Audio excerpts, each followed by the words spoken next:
देवी सर्वभूतेषु शक्तिरूपेण संस्थिता।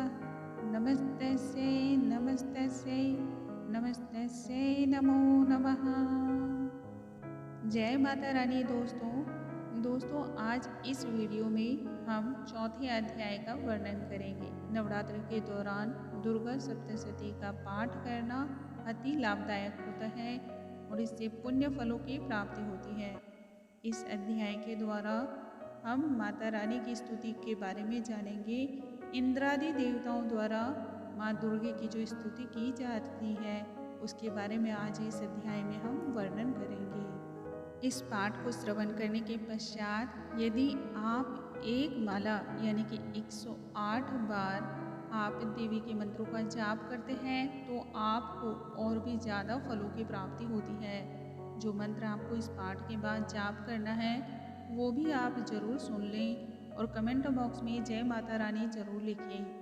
ओम ऐं ह्रीं क्लीं चामुंडाय विचे।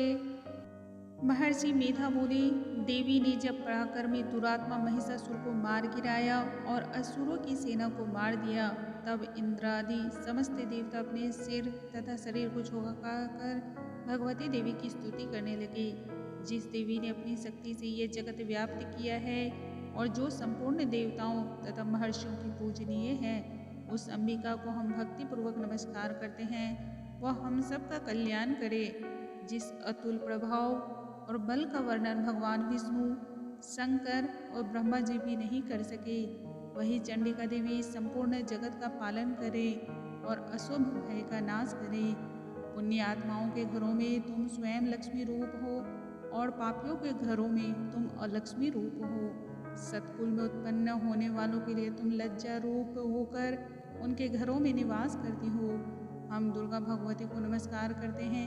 हे देवी, इस विश्व का पालन करो।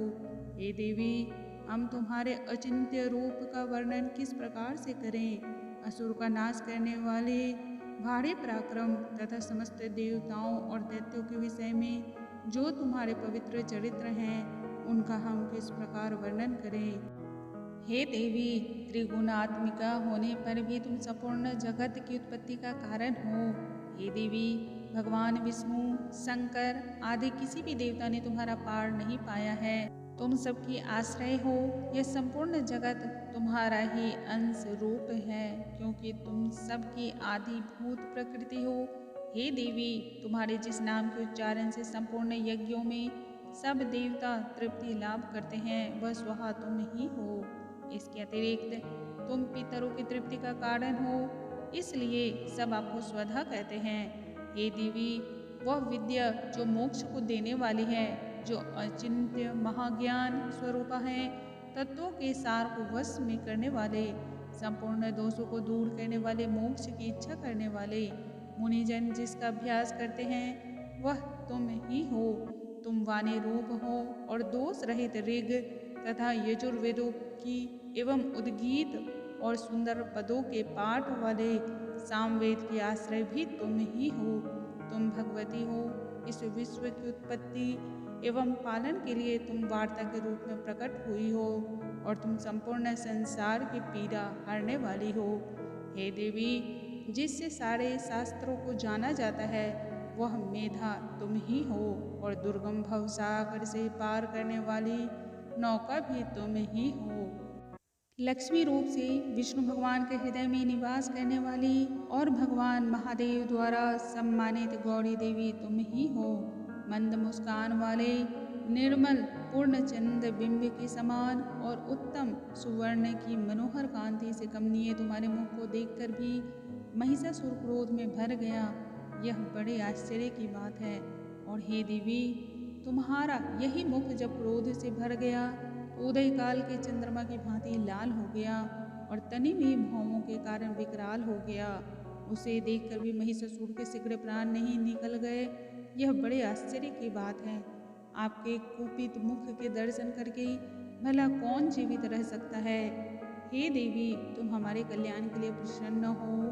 आपके प्रसन्न होने से इस जगत का अभ्युदय होता है और जब आप क्रुद्ध हो जाती हैं तो कितनों ही कुलों का सर्वनाश हो जाता है। यह हमने अभी अभी जाना है कि जब तुमने महिषासुर की बहुत बड़ी सेना को देखते ही देखते मार दिया है। हे देवी, सदा अभ्युदय देने वाली तुम जिस पर प्रसन्न हो जाती हो वही देश में सम्मानित होते हैं। उनके धन यश की वृद्धि होती है, उनका धर्म कभी स्थिर नहीं होता है और उनके यहाँ अधिक पुत्र पुत्रियाँ और नौकर होते हैं। हे देवी, तुम्हारी कृपा से ही धर्मात्मा पुरुष प्रतिदिन श्रद्धापूर्वक यज्ञ करता है और धर्मानुकूल आचरण करता है और उसके प्रभाव से स्वर्गलोक में जाता है, क्योंकि तुम तीनों लोकों में मनवांछित फल देने वाली हो।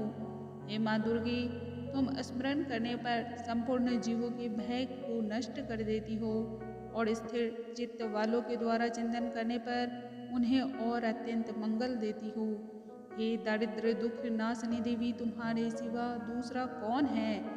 तुम्हारा चित्त सदा दूसरों के उपकार में लगा रहता है। हे देवी, तुम शत्रुओं को इसलिए मारती हो क्योंकि मारने से दूसरों को सुख मिलता है। उनके मरने से दूसरे को परम सुख की अनुभूति होती है। वह चाहे नरक में जाने के लिए चिरकाल तक तप करते रहे हों, किंतु तुम्हारे साथ युद्ध करके सीधे स्वर्गों को जाएं, इसलिए तुम उनका वध करती हो। हे देवी, क्या तुम दृष्टिपात मात्र से समस्त असुरों को भस्म नहीं कर सकती? अवश्य ही कर सकती हो, किंतु तुम्हारा शत्रुओं को शस्त्रों के द्वारा मारना इसलिए है कि शस्त्रों के द्वारा मरकर वे स्वर्ग को जावें। इस तरह से हे देवी, उन शत्रुओं के प्रति भी तुम्हारा उत्तम विचार है। हे देवी, तुम्हारे उग्र खड्ग की चमक से और त्रिशूल की नोक की कांति की किरणों से असुरों की आंखें फूट नहीं गई। उसका कारण यह था कि वे किरणों से शोभायमान तुम्हारे चंद्रमा के समान आनंद प्रदान करने वाले सुंदर मुख को देख रहे थे। हे देवी, तुम्हारा शील पूरे वृत्तांत को दूर करने वाला है और सबसे अधिक तुम्हारा रूप है, जो ना तो कभी चिंतन में आ सकता है और ना जिसकी दूसरों से कभी तुलना ही हो सकती है। तुम्हारा बल और पराक्रम शत्रुओं का नाश करने वाला है। इस तरह तुमने शत्रुओं पर भी दया भी प्रकट की है। हे देवी, तुम्हारे बल की किसके साथ बराबरी की जा सकती है तथा शत्रुओं को भय देने वाला इतना सुंदर रूप भी और किसका है? हृदय में कृपा और युद्ध में निष्ठुरता, यह दोनों बातें तीनों लोकों में केवल तुम में ही देखने को आई हैं। हे माता, युद्ध भूमि में शत्रुओं को मारकर तुमने उन्हें स्वर्गलोक में पहुंचाया है। इस तरह तीनों लोकों की तुमने रक्षा की है तथा उन उन्मत्त असुरों से जो हमें भय था उसको भी तुमने दूर किया है। तुमको हमारा नमस्कार है। हे देवी, तुम शूल तथा खड्ग से हमारी रक्षा करो तथा घंटे की ध्वनि और धनुष की टंकार से भी हमारी रक्षा करो। हे चंडिके, आप अपने शूल को घुमाकर पूर्व, पश्चिम, उत्तर तथा दक्षिण दिशा में हमारी रक्षा करो। तीनों लोकों में जो तुम्हारे सौम्य रूप हैं तथा घोर रूप हैं, उनसे हमारी रक्षा करो तथा इस पृथ्वी की रक्षा करो। हे अंबिके, आपके कर पल्लवों में जो खड्ग, शूल और गदा आदि शस्त्र शोभा पा रहे हैं, उनसे हमारी रक्षा करो।